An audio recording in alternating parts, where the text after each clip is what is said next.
Good afternoon, good morning, and good evening. It's great to be here with you all today. Welcome to day 2 of our 4-day, 1-hour series, Meet Phase 2 Democracy Machine Fellows.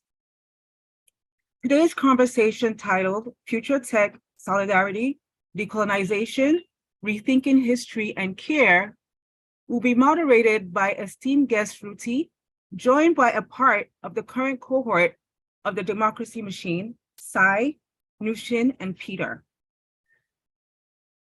I am Kemi Ukadike, Head of Artist Initiatives and Inclusion at IBEAM. Before we dive into today's event, I'd like us all to acknowledge this space and take a collective breath and moment of silence.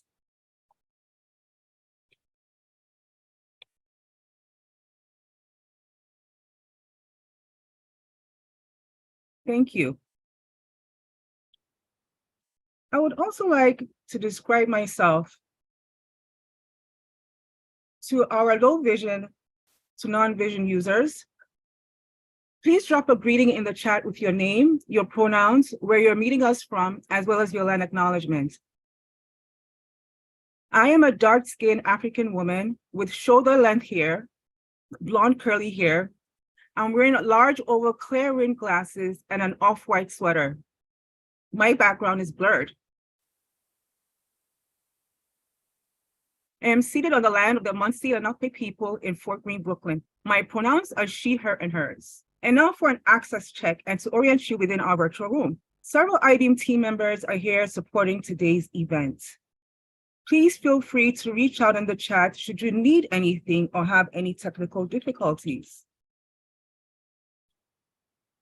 From our team, Nat and Sherston are in the open IBEAM space to assist with access needs or questions.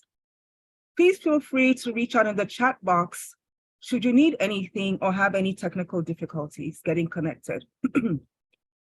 This is our first pilot of live streaming in Open IBEAM.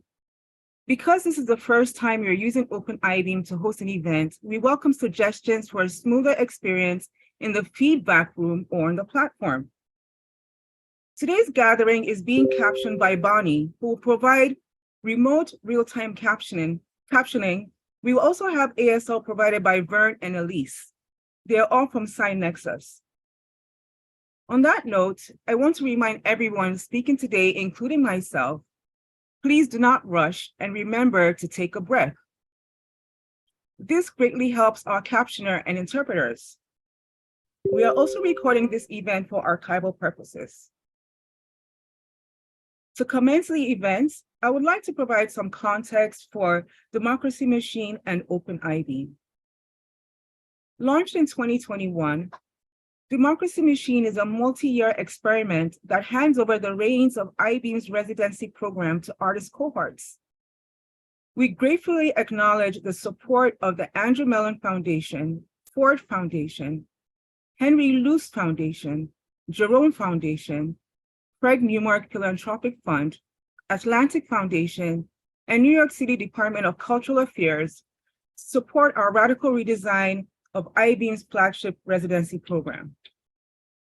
Currently, Democracy Machine welcomes Phase 2 fellows, and these 12 artists continue to critically examine and interrogate the role of historically dominant power structures, yielding in a remixing and reframing of the creation of technology made with new social values. In tandem with the growth of the Democracy Machine is the development of the interactive open source space and online platform that is Open.IBEAM. Populated with virtual studios, Open.IBEAM presents the work of the collective cohort and is an experimental space for building creative ambition, diversification, and interconnection across communities. The platform is an ongoing project built and stewarded by IBEAM's technology fellow, Brent Bailey. Taking place this week is a 4-part series of 1-hour live streams broadcast on Open IBEAM. Each stream will feature several artists discussing their socially engaged art practices within the context of the fellowship and how they set the terms for a fellowship built on trust, and support. These presentations will explore how they confront various issues, from the movement to decolonize technology, to privacy and surveillance, to the changing of dominant narratives. Today, Sruti will lead us in a dynamic conversation with three engaging perspectives from Sai, Nushin, and Peter, and we'll delve into the intersections of future tech solidarity, decolonization, rethinking history, and care. And without further ado, we open the floor to our moderator, Sruti, who will introduce themselves and the participating artists. Please look for written bios of each participant, which will be copied and pasted into the chat room on OpenID and Discord. Over to you, Sruti. Thank you, Kemi. Hello, friends. And as Kemi said, welcome to day 2 of the Democracy Machine Fellows Week. I'd like to ground us in the words of yesterday's facilitator, Adela. May today's storytellers be blessed, and may the ones receiving their stories be blessed. Today, we're gathering to channel the stories and practices of Sai, Nushin, and Peter as we embark on a collective exploration of how intentional care practices have and can use tech to build space for solidarity and decolonization in action. My name is Sruti Suryanarayanan. I am a brown-skinned person of South Asian descent with brown hair that's back in a ponytail. I have a brown vest on and a long-sleeved black shirt. In my back to the right, I have a poster, and then I have a window with bright sunlight. I am a Tamizh American craftsperson and writer based in Lerape-Hoking, Kensington in Brooklyn, south of Prospect Park. And I'm a co-organizer with Art.coop, a collective committed to building cooperative, connected, and care-based futures, and to celebrating and sustaining creatives who keep the solidarity economy in a state of thrival. As Kemi mentioned, I'm here today to ground our conversation. Really quickly going to share an overview of our time together. I'm going to introduce our Democracy Machine Fellows one at a time as they present their materials and pull tendrils on the themes of their work in today's grounding: future tech, solidarity, decolonization, rethinking history and care, to weave collectively into a conversational tapestry with you, our audience of neighbors, friends, comrades, so many more. Each fellow will take roughly 5 to 7 minutes to share their work, after which we're going to flow into a dialogue. If you have questions that arise, you can reach out to me or to our tech superstars, Nat and Charsten.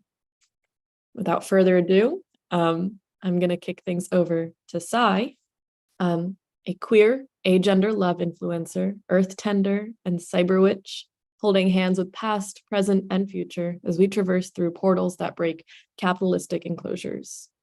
Grounded in Black and Indigenous feminism, queer mysticism, trans shapeshifting, sex magic, abolition, and more than human collaboration, always moving toward the sacred prophetic we. Over to you, Sai.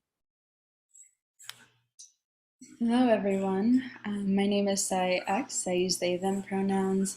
I am a dark-skinned agender person. I have black hair that's back in a ponytail. I am wearing a black shirt, 2 layers. The first layer of a black shirt with a little snakeskin long sleeve underneath. And I'm living on the unceded Lenape land in Flatbush, Brooklyn. And so I want to begin by speaking about magic and reenchantment. Much of my life has been about reenchantment, remembering that magic exists, that connection to land and people is my natural state, and also remembering that I can be supported by magic, by land, by people, and other than human beings, and that is a possibility that is there for me and for us always. I spent the last 2 years finding new mythos through the identity of the Cyber Witch, and that was a title that emerged within a dream and something that I embodied for 2 years, still embodying it. So doing the practice of figuring out what a Cyber Witch is over the past few years. And mostly that has been through sound, ritual, movement, performance, all mediated through technology and magic. And as I began to practice and embody the Cyber Witch, I experience things that words could not fully capture, but that I felt within my body, and also produce artifacts that I felt like really represented this idea of the cyber witch. But of course, many questions emerged, and those questions were, what even is technology? What does the body have to do with technology? Who seeks to control both the realms of the body and technology? And how has my relationship with body, technology, and magic been affected by systems and matrices of control? And essential to my moving through these questions has also been the larger question of what do I know to be true in a capital T true sense? And then through that question, I was introduced to the term one world world, which was a term coined by sociologist John Law. And just to explain what that means and how I understand it, the one world world is this dominant world that designates what is true and seeks to end other worlds through systems of knowledge production and reproduction, and reenactment also of knowledge and truths through soma. And by soma, I mean body, but more than the physical body, also thinking of mind, spirit, and soul. And so much of my work here has been really thinking about this idea of worlds and truths. And I've been very conscious of the way that truths can create worlds, and also how maybe they might end worlds. And also curious about what worlds can collective truths create, and what truths can collective stories make.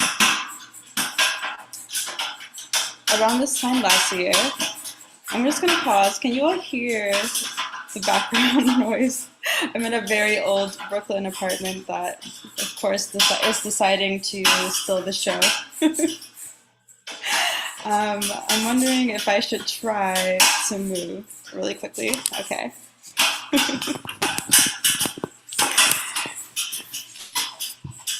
We love that radiator sound. It has not done that all day, but of course today. All right, in a quieter room. Okay, just finding my spot. So around this time last year, I stewarded a space for collective truth-making and world-building called the Water as Technology Open Residency. And this residency was an experiment. It was something that was free and open to all. And I really wanted to explore this idea of what could it mean if anyone who wants to be a part of learning and creating knowledge and worlds can just be accepted, that you didn't have to wait for permission. If you were curious, you can be a part of that. And so it was open to all. There was an open calendar for anyone who wanted to add any event or activation. Anyone, if they wanted, could put that on their portfolio. And most importantly, people could come and go as they please, participate as they please. And it was a space also that was dedicated to rest and flexibility. And part of that was not wanting spaces of learning and creating to be in service of this idea of the one world world. And to also think about ways of practicing embodying the multiverse and multi-world communion, even through the theme water as technology, that was embracing new forms of technology and reimagining what technology could be. And for me, I wanted to live in a world where technology was more than machines or softwares created by so-called geniuses. And I wanted to reclaim abilities to cast spells, engage in magic making, and create change across time and space. And now I'm spending my time integrating these learnings so that I can go a bit deeper. And the core themes that have emerged are understanding reality as a set of practices and beliefs, understanding the soma, the body, and all of its multiplicity as the site of which we embody and reproduce realities, and also thinking about agreements, the space where practices and therefore realities can become known. Specifically, I'm creating a toolkit for an open residency so that anyone can use that and adapt it. Simone Johnson, someone who was a resident at the previous residency, just announced her own iteration today, and that'll take place all throughout April. And additionally, I'm also designing a sensual cafe. And I'm curious also about how space and really playing with what is able to be in space, specifically what happens when the erotic is something that is engaged in knowingly and publicly in a space that's often thought of as being transactional. And so thinking also about the way that new agreements can create shifts and change and offer new possibilities for the body. And I'm also exploring consent agreements and contracts through photography and kink and BDSM, reflecting on the many layers of agreements that take place there. And so I'm very thankful for all this space to explore this within the community, to meet other people who are also thinking about creating new worlds, thinking of creating new stories and doing this in a collective sense. And also thinking about different spaces of engagement within our own residency and future iterations of that here. And so with that, I'm going to take a nice big breath and pause, and excited to hear what everyone else has to share. Thank you, Sai. And thank you for sharing your radiator with us. I'm surprised mine hasn't gone off yet. I'm also, as always, really excited by the energy you bring when you talk about the connection beyond the body to other environments. And it's something that I hope we'll get to pick up on as Nushin and Peter speak. Nushin, I've got you next on our roster. For our community, Nushin is a transformation designer, an artist, and AI design researcher. Nushin works at the intersection of machine learning, design justice, and intersectional feminist practices, and writes about the systems of oppression of the present and the possibilities of just and free futures. Nushin, I'd love if you could share your work. Hi, thank you. And thank you all for your amazing energies. I'm Nushin. I'm a German-Iranian designer, artist, and researcher from Berlin. My pronouns are she, her. And I have light skin, dark curly, and shoulder-long hair. I have a couple of piercings. And right now I wear a black shirt and a colorful collar. And I'm sitting in my room in Vienna, where I currently live, in front of a couple of pictures on my wall and a bookshelf. And yeah, now I'm coming to my work. My work is themed around, as Sruti has said, digital technologies and social justice. And I use the topic of AI, so artificial intelligence, to talk about societal structures. And I would love to share a little bit of my work also visually with you. And for that, I'm gonna share my screen. So I hope this works. Yes? Yeah, okay. Oh, sorry. It's gone, 1 second.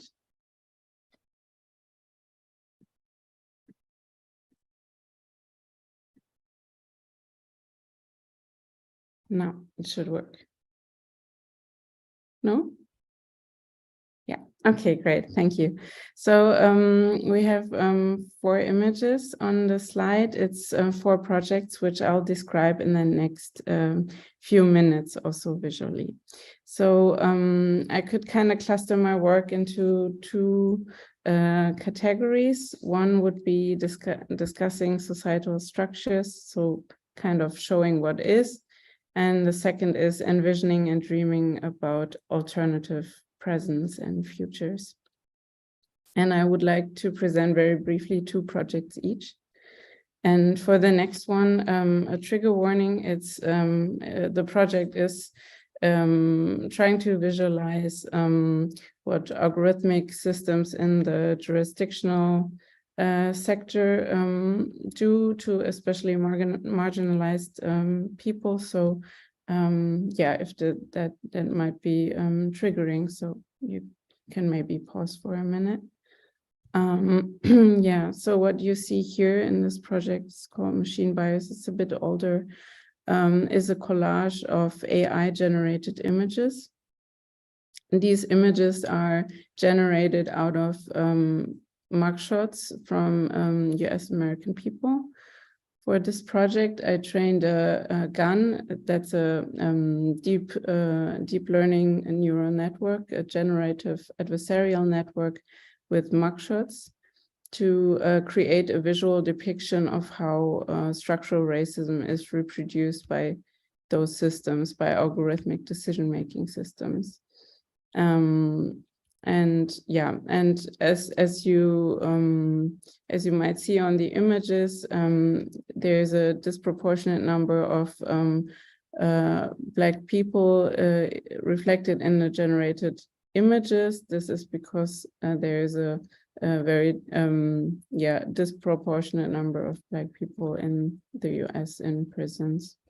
And why did I do this project? Because I was shocked to learn that in the US, there are websites that are privately owned that show photos of people accused of a crime with names, addresses, etc. This is because those images are taken by law enforcement and considered public domain and not protected by the rights of the people depicted on it. And until a couple of years back, or just 1 or 2 years, you could pay a fee and then delete this data entry on a separate site. And this also is, of course, a very classist structure. So, and this is also interesting because mugshots form part of the databases that are used to train and test facial recognition algorithms. And also a really scary reminder how images have been used in the past to determine a criminal type and are now kind of used in similar ways.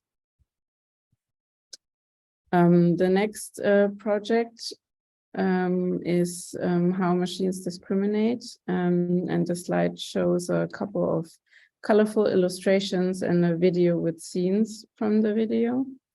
And I explain what the topic is. So it's on facial recognition and its effects on society. I made it with my friend and illustrator, Jose Rojas.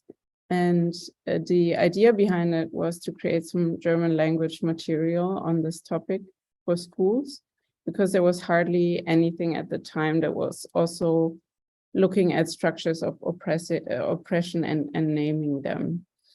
So there was a lot about how to code and how great it all was, but not really, critically looking at what really happens with the structures. We put it under Creative Commons to use in workshops in the classroom and at university. And it now also has subtitles in Farsi, Turkish, Spanish, Russian, English, and German. Feel free to check it out also on my Open IBM space. And now coming to the vision part, I'm going to show another project that I worked on together with really amazing group of artists, researchers, and creative people. And the screen shows 2 browser screens that show the website, the feminist tech visions and principles. And you can on there is are playing cards that are from the card deck, and the text and images of 2 of the contributors. So for this project, I worked with those people on creating a manifesto with feminist tech principles, and we also invited different artists and researchers to produce visions of more just futures. The idea behind that was to not just be reacting, but also imagining and communicating what we actually want more just futures to look like. Because, speaking for myself, I have a lot of all those dystopian sci-fi imagery in my head, that also inspires Silicon Valley a lot, by the way, but really little of really livable future visions that don't all look like steel and those images that we all know too well. And yeah, we can only design and create what we can also imagine. So this is why we did that. And you can check them out on feministtech.org. And the last project I want to show is Dreaming Beyond AI. And on the slide, you see, on the next two slides, actually, you see a colorful world with water and kind of bubbly structures. So here is a bubbly greenish structure, and also the images of the 4 people who have been working on that project. Yeah, Dreaming Beyond AI is a multidisciplinary and collaborative web-based project and also a collective. And I'm working together with the people on the images, with Buse from my picture, the right, Io Bisek, Sarah Diedro, Buse Cetin, and I'm also on there. And we bring together artists, researchers, activists, and authors who work like from many different fields of work, all on the topic of AI. And this is a video now looking a little bit at this watery world and different structures, and you can move into the structures and then reach the content.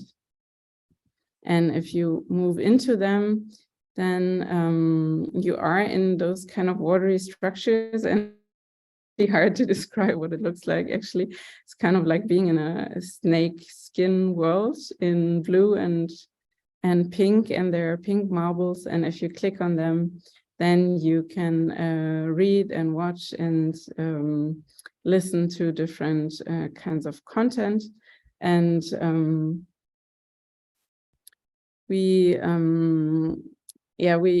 I just want to briefly, it's like there's a lot on there, and it takes a bit, and that's also the idea. It really takes a bit to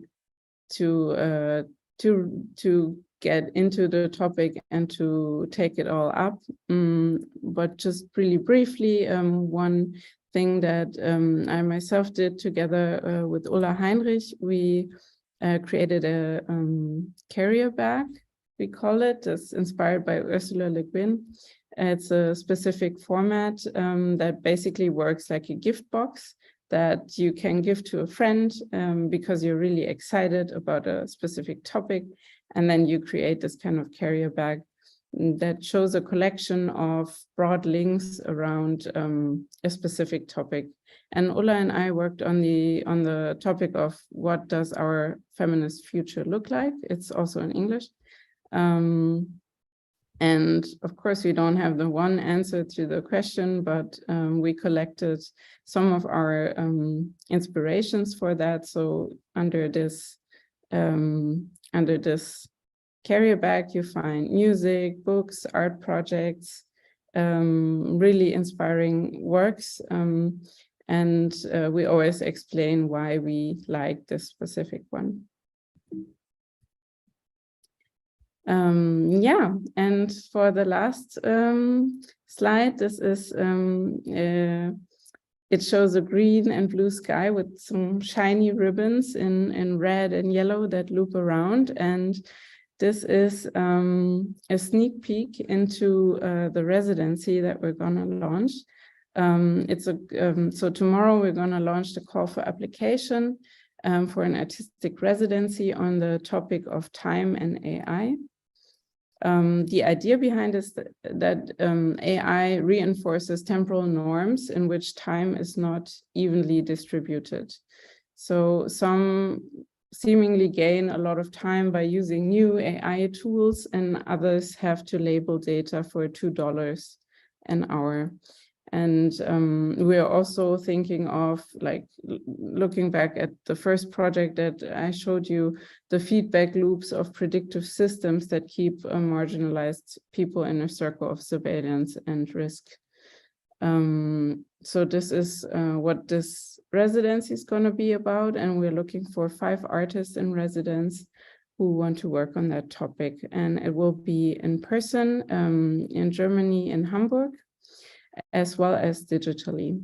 And yeah, we would be very happy if you applied for that.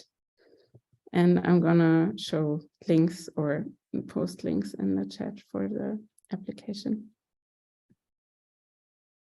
Thank you. Amazing. I'm very, very excited about the residency being launched tomorrow. And I also want to name, Nushin, that you picked up interestingly on the last threads that Sai presented about consent and how we explore sex and sexuality, but then you also in the AI exploration of how consent has also been weaponized against us. It's a really interesting tendril that I'm seeing forming between the two of you. And of course, yeah, I'm also so excited to hear more about Sai's framework for the residency, and if we can maybe work with Sai to have us inspired. Ooh, that sounds exciting. Yes, Sai's in the chat. Amazing. I mean, we've got one other person who I think also has a lot of experience in building these spaces, and Peter, I'm really excited to hear what you can say about, based on your experiences with Epoch, all the different tendrils that you're seeing and how you flow into them. For our audience, Peter generates artworks and immersive environments utilizing modeling and rendering software, projection mapping, 3D printing, and machine learning. Through speculative fiction, Wu Plus investigates our estrangements associated with technological advancement and modernity. Wu Plus's work examines how technology can alter and influence our perceptions of identity, reality, and history. Peter, yeah, would you like to walk us through? Hi, everybody, and thank you for iBeam for having me. I'm really honored to be part of this cohort. My name is Peter Wu Plus, and I am based in Los Angeles. I'm wearing a thin black turtleneck, and the background for my Zoom is from the current exhibition Xenospace, which is an AI-generated exhibition of sorts, and it's kind of a post-apocalyptic forest interior. So stemming from my accumulation of past experiences from being an artist to working in the gallery, helping friends start galleries, to teaching system impacted youth and being a preparator for 20 years, I think it kind of prepared me to create Epoch, which is an artist-run virtual experiment, which began in the beginning of the pandemic in 2020. We have 14 exhibitions to date. Epoch essentially is an allegory to the events of the past 3 years. Epoch invites and focuses on a community and supports the majority of artists who identify as women, queer, trans, and artists of culture. The gallery showcases critical and challenging digital contemporary works within its environments. And each exhibition is a different environment, and I can share my screen. I can kind of go through and walk you through this stuff. Okay. So this is the very first exhibition, and what I'm going to be doing is just talking about what's going on in each image, and also I'm going to be just kind of rifling through, and then we can have it more with maybe a discussion what's going on after. So again, this is the first exhibition and demo, and you'll see a progression throughout going through all these exhibitions and how I'm kind of like working with these ideas and stuff like that. So what you see here is a very stark bleached white island.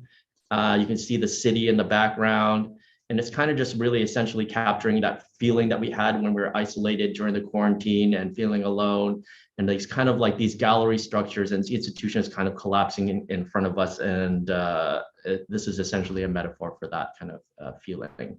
I curated, I think, 7 or 8 artists within this exhibition, and asked them to help I help them place the works within this kind of thing. So every exhibition is interactive, so you can kind of get into the environment and kind of like point and click, and you can click through and go through the whole space. Yeah.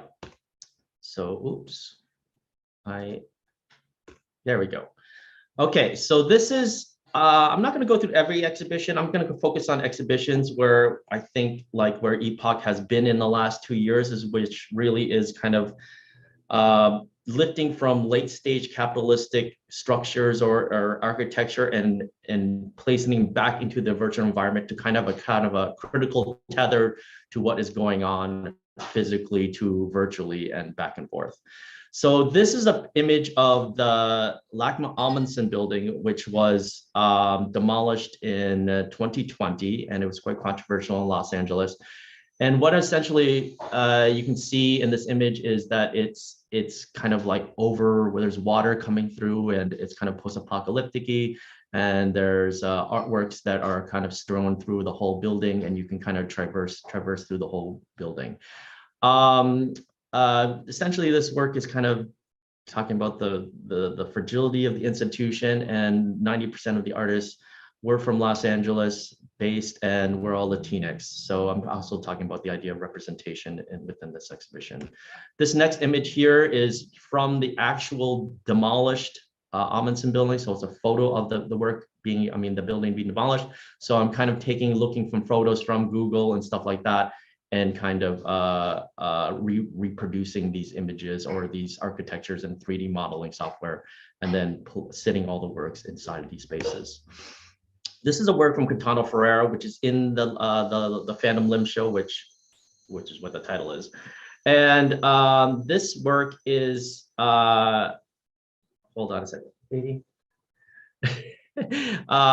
This work is actually, he got a grant from the LACMA Art and Tech Lab, and he was able to extract structures from that and 3D scan them, and then we replace them into the virtual environment. So these are kind of like artifacts from the actual building replaced back into this kind of virtual environment.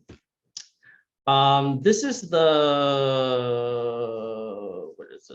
this is the Wonderland exhibition. This is the 7th exhibition I've done. So what you see here is an image of this castle, kind of this ruin of this castle, which China tried to create this Disneyland theme park, but ran out of funding, and also had conflict with the people that were owning the land. So it actually never got made. So what I did was I took the architecture from this castle, and I reproduced it and virtually into the Epoch environment. And so this is what you see here. This image is actually the 3D reproduction of that image. And then there was 8 artists that were curated within this exhibition that were all from the Chinese diaspora. And this was during the height of the anti-Asian sentiment when Trump was in presidency, and all the artworks in it were quite macabre. I didn't ask any of the artists to submit things that were, of certain thing. I let them kind of do what they wanted, and just seeing the tone of all the artworks in the exhibition became very macabre and somber, which I think was really kind of a reflection of what was going on during that time.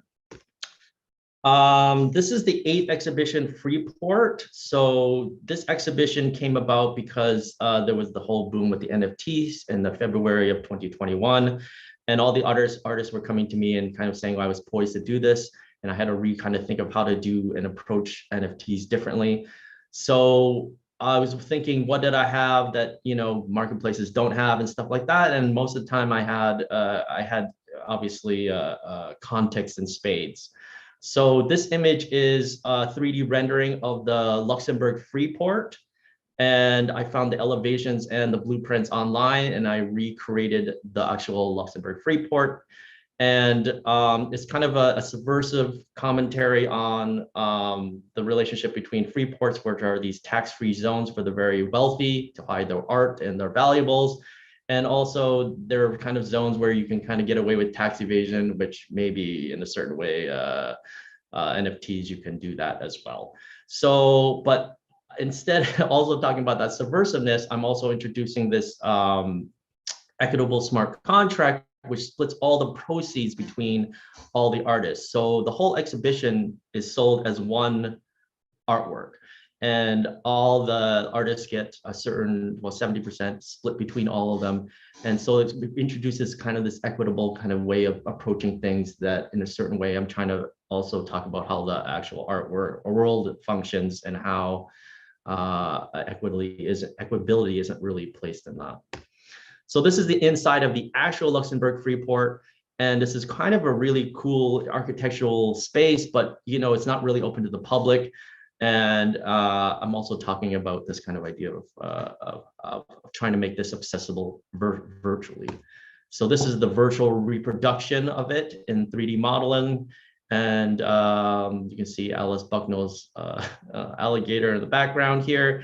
And it's kind of quite dark, and all the textures are treated very weathered and stuff like that. But accurately, you can traverse through the space, and it's quite accurate as into what the actual building is. This is the exhibition Echoes, which is the 10th exhibition, and this was in collaboration with LACMA Art and Tech Lab. And so they approached me to commission a work, and so that we could exhibit their past and present, well, the current and previous Art and Tech Lab recipients.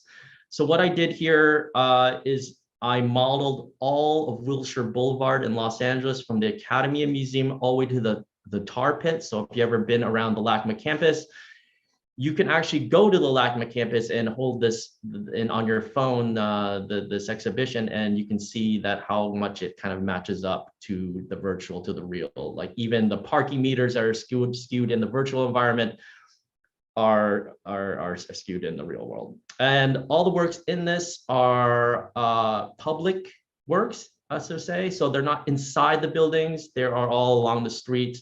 And this exhibition starts in the excavation area where the new LACMA building is to be built. So we're talking about this idea of excavation and how we can, have different representation with this, and where the city is, and who is the city for, and where does public work actually lie within that. So this is image of the actual excavation area in the virtual environment. And this is where you begin. And this is from the view from the tar pits looking over towards Wilshire Boulevard to the B-Cam.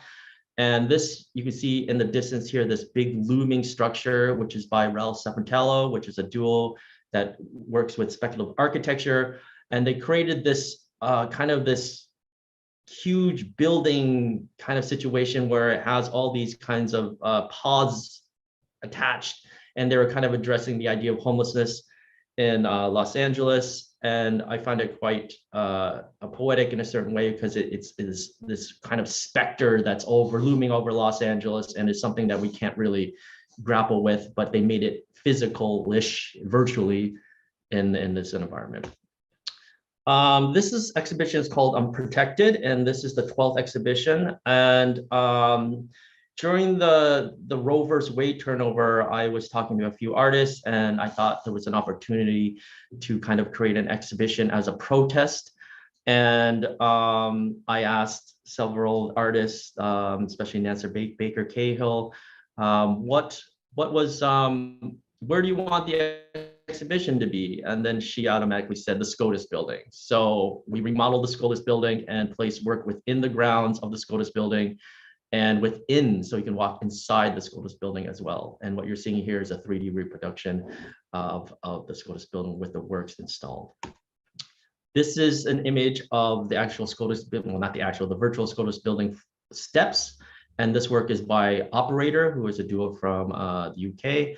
And they did this projection of text on top of the stairs, which reads, "Trespassers of these steps will be punished. Trespassers of bodily sovereignty will be inside making decisions."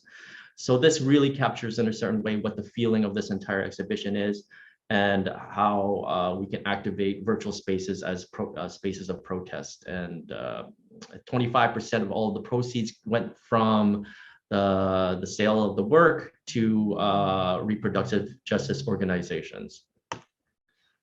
This is the second to last show that was created, and this was created And this image here is of the Biosphere 2, which is a failed 20th century experiment in the 80s that was located in Arizona.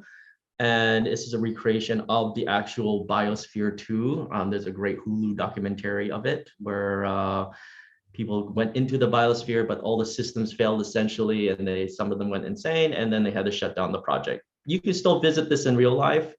So this show has many eight artists that work with along the themes of Web3 body sovereignty. And this is curated by Katie Payton Hofstadter. And we can see inside, if you can traverse through the whole exhibition, you can see this is in the lung area of the Biosphere 2. So the Biosphere 2 has these two huge domes that inside is pumping oxygen throughout the whole building. And but of course, those systems failed. So then we're virtually installing this work by Sputniko in it, which we can see in this image, which is a very red lit image with this silkworm that has through its spinning out this red kind of tether silk that is glowing. And then we have this video still of this character in this kind of, the video is portraying this kind of like this kind of music video type-esque way of telling the story of this silkworm. So what Sputniko did in the actual IRL is a genetically modified silkworm to produce oxytocin out of its silk, and then she would create garments that had this silk that had oxytocin in it. So when you wear it, the oxytocin would maybe produce the love hormone, or that hormone to kind of elicit those things. This exhibition is also currently be shown at Vellum, Los Angeles, and you can still see the exhibition until April 2nd. And it's an expanded exhibition, so not only does it include the group exhibition that we did at Epoch, but although it's expanded to other artists that are dealing with body sovereignty in the Web3 environment. So this work here on the huge panoramic screen is by Lauren Lee McCarthy, and it is set within the biosphere, but it's shown on this huge panoramic screen in a group show. So it's a group show within a group show, and that seems to be happening quite often, where these works are being treated like artworks, and they are getting shown within museums and other galleries and whatnot. And the last image I'm going to show here is just a promo image of the current exhibition called Xenospace, which has a great list of artists that are working within AI, that have collaborated with them and expanding the boundaries of what AI can do with an exhibition. So this can be seen in my open iBeam space, and you can click the image and then click the image again, and it can open up the actual virtual tour. You can also go to epoch.gallery, and you can see all the exhibitions that we've done. You can take your time and go through all of them. They're quite expansive. And yeah, so this past week, we released the NFTs for this exhibition, and all the proceeds are helping the artist practices that are within the exhibition, and also helping support creations of new exhibitions with Epoch. So check that out, and I guess that's about it for now, and then we can start the conversation. Let me unshare my screen. Thank you. Thank you, Peter. We were just in the chat being like, holy cow, holy cow. There's so much. I mean, thank you again, Peter, and Nushin and Sai again also for sharing these pieces of yourself. I'm so honored to be able to be in dialogue with you. I have this one question that's emerging, and I think it's really building off this practice of imagining that each of you have talked about. Nushin, you talked about, how it's been a tool of the state to almost imagine our bodies and prevent them from living as they should, but also thinking about people like Ursula Le Guin, who offer us these tools and these examples of what imagination can do. Peter, with what you just shared about how late stage capitalism has created this like dire need for reclamatory imagination, whether that's with the LACMA piece that you shared or the piece around anti-Asian violence, or the piece that was about anti-Asian violence without being intended to be about anti-Asian violence. And then of course with Sai, what you talk about imagination as something that gets us closer to understanding something that's already been there. It's that name soma that I keep really coming back to. It's that there is a deep truth in our bodies, and imagination allows us to almost tap into that.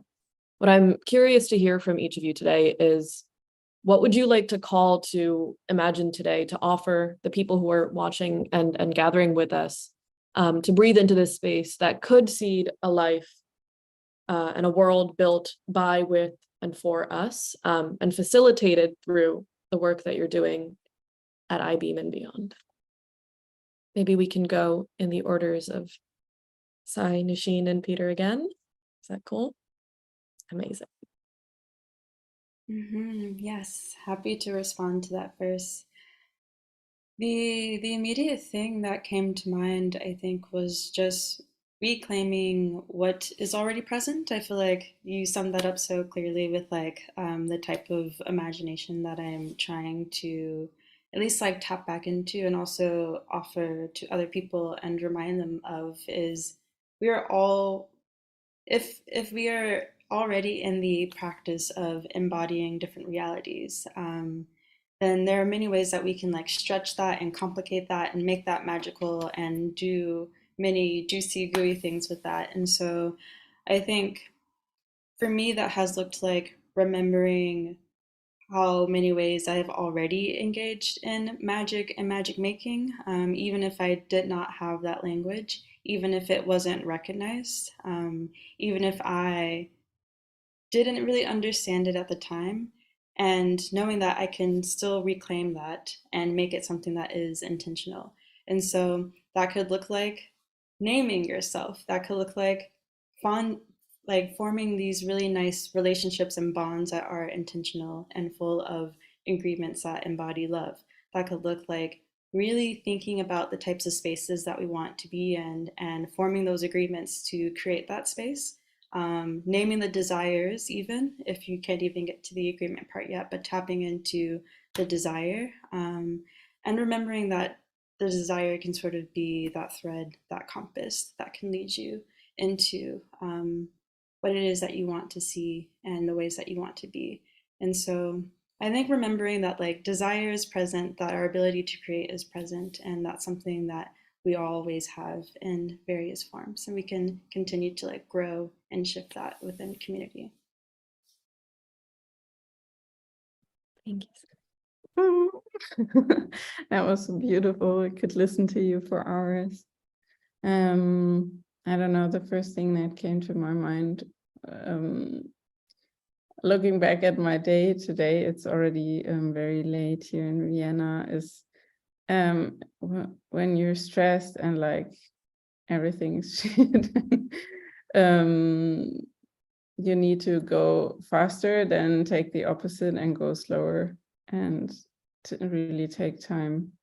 Or it's also a reminder to myself, taking time to breathe and not neglecting things that make you feel good in your body. And I think this was basically also what Sai already said, is that we tend to, because capitalism and everything is always more urgent than everything else. So I don't know, I talk constantly with my friends about having a guilty conscience for just relaxing and enjoying time off. So I think we really need to get that out of our systems.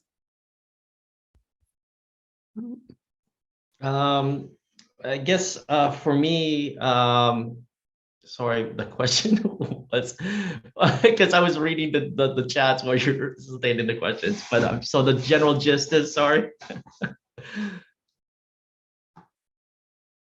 I put it in the chat, but I'll say it again. Okay. What would you like to call to imagine today? Oh. Yeah. Oh, okay, sorry. Well, I mean, I think for Epoch, essentially I'm responding to things that are happening in real time and trying to create exhibitions within a 3-month period sometimes, and to kind of hold up a mirror to what's going on.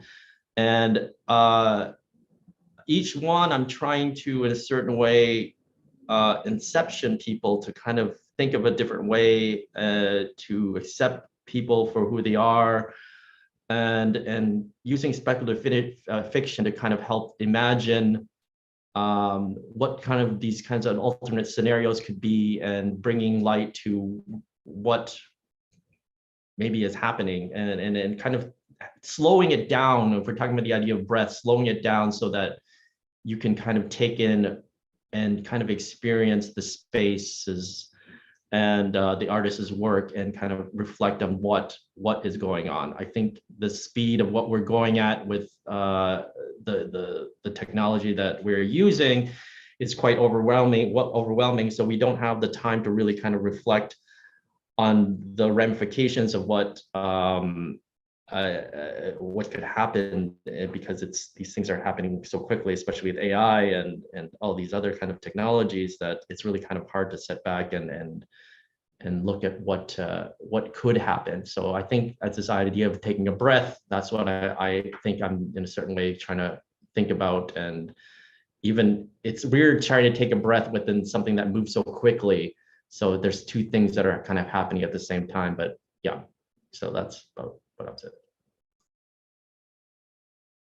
I think that's an important question for us to gather around at this point towards the end. And I think one of the things that I'm interested in is understanding the Democracy Machine Fellows as a very intentional practice.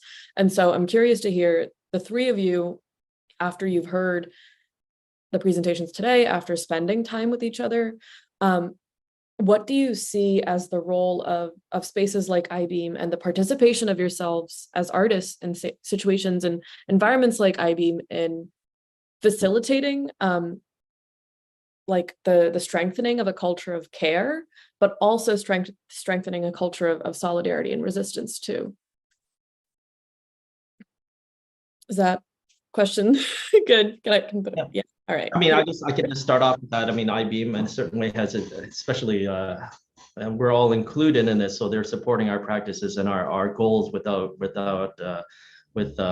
pushing our ideas forward and so I mean, I think Nushin and Sai we're kind of also investigating things that are no longer artist centric, but we are really kind of thinking about our community around us as well. And I think that's something we have all together in common together. So, and by I-Beam supporting that, I think that's supporting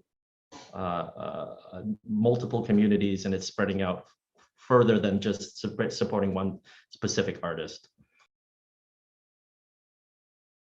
Yeah, continuing off of that, something that I've been thinking about is just how nice it is just to have consistency, like a consistent gathering space where it is there for people to show up and check in with each other, which is something so simple, but I realize it's like that consistency, that checking in whatever form, even if it's like some people can't make it and they're checking in digitally, I think really makes such an impact. And thinking of this idea of the mirror, we have all these ways in which these sessions are broken down into many different themes, but I imagine if someone was like to create like a whole like map of like all of the things that are in our mind, there are all these like really nice connections that are there. And so I'm finding that it's a nice way of just getting out of my head, which like a lot of times being in certain art spaces, it could be like very like insular, even if you are engaging with other people where there is still like this sort of, we are all isolated bodies next to each other, but I think we get to play with a different way of being, and go a bit deeper, which I really appreciate.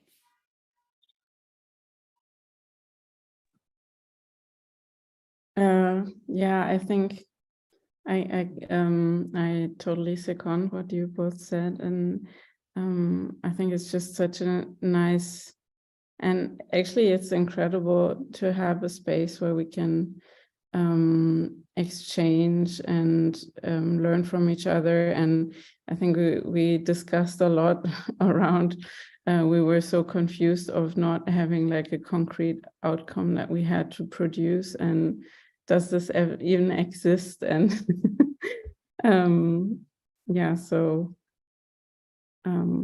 just really thankful to be able to be in that space. Amazing. I share that excitement, and I think, I mean, we've already seen one little blossom come with Nushin and Sai's potential residency space, but I know that there's so many more to come up, and there's a lot of gratitude I have to share for the three of you, but then also for Kemi and the whole team at iBeam for sharing the space with us and allowing for us to share the space with each other.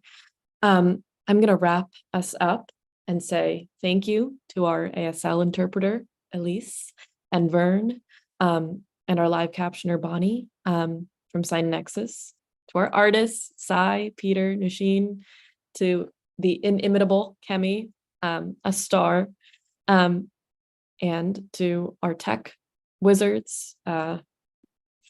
We've got Brent, we've got somebody else whose name I'm not remembering right now. But we appreciate each of you so much. And I know that we'd also like to thank the board of directors at iBeam for supporting us. So tomorrow at 11 a.m. Eastern, there's going to be another one of these amazing hangouts. Join us. And sending positivity. Thank you, Nat. And yeah, thanks again. Thank you, everyone. See you tomorrow. Take care. Thank you for tuning in. Thank you. Thank you, Sai. Thank you, Nushin. Thank you, Kemi. Thank you, Sutri. Welcome.